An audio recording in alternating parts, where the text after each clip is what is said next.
de leur propriété diminuer et avoir plus de difficultés à la revendre. Pourquoi?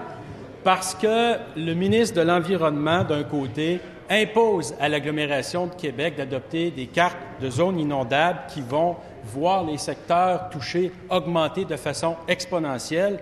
Et de l'autre côté, il refuse de tenir compte des travaux extrêmement importants que la Ville de Québec va effectuer qui viennent corriger la situation. Bref, l'agglomération de Québec va investir 60 millions de dollars et nonobstant ça, le ministre dit « j'en tiendrai pas compte au détriment de l'intérêt des citoyens ». Alors, est-ce que le ministre ne peut pas admettre que le gros bon sens, ce serait de permettre à la Ville de Québec d'effectuer les travaux correctifs pour ensuite adopter une carte des zones inondables qui correspond à la réalité, et ce, pour le plus grand bénéfice des citoyens? Monsieur le ministre de l'Environnement. Monsieur le Président, premièrement, nous n'imposons rien aux municipalités. C'est la loi sur l'aménagement et l'urbanisme qui oblige depuis 1978 aux municipalités de faire une cartographie des zones inondables. La raison pour laquelle on fait ce genre de cartographie, Monsieur le Président, et ça, c'est partout au Québec, c'est pas juste ici dans la région de Québec, c'est justement pour des raisons d'assurer la sécurité publique, de comprendre l'environnement dans lequel on est, et ça nous permet aussi de réagir et permettre aux citoyennes et citoyens de savoir où ils sont pour pouvoir réagir justement à des intempéries, aux inondations et surtout, depuis plusieurs années maintenant, aux intempéries plus violentes causées par les changements climatiques. Et en réaction à ça, Monsieur le Président, on peut justement accompagner des municipalités et des agglomérations et des MRC comme l'agglomération de Québec pour justement développer des plans d'accompagnement, des travaux qui seront faits pour justement s'assurer que les citoyennes et les citoyens pourront continuer à vivre où ils sont avec des installations qui vont permettre de mieux réagir aux intempéries.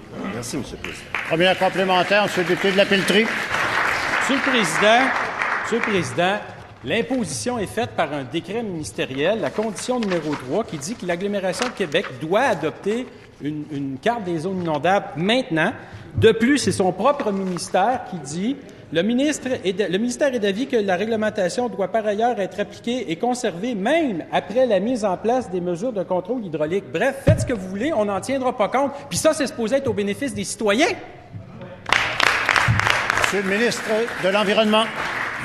Monsieur le Président, le député fait une lecture très sélective des faits. Justement, le décret auquel il fait référence, c'est suite à des inondations, suite à des événements météorologiques majeurs, des pluies diluviennes durant l'été, qui rendaient obligatoire des travaux d'urgence. Et ce décret-là, c'était pour permettre que ces travaux-là s'exécutent sans passer par un bureau d'audience publique en environnement.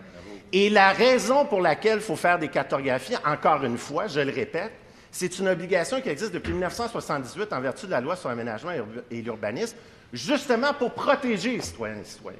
Et là, ce qu'on fait dans ce cas-ci, depuis ce décret-là, c'est que nous travaillons avec l'agglomération de Québec pour justement trouver les meilleures solutions possibles pour les... Deuxième complémentaire, Monsieur le député de la Pinière. Monsieur le Président, le maire de Québec, hier, il a demandé de patienter. Le maire de l'Ancienne-Lorette, il a demandé de patienter. Le député de Vanier, il a demandé de patienter. Tout le monde, il demande de patienter. Il y a juste lui qui veut imposer une carte qui ne correspond pas à la réalité. Alors, est-ce que pour une fois, il pourrait agir de façon globale, cohérente et intégrée au bénéfice des citoyens? Bravo!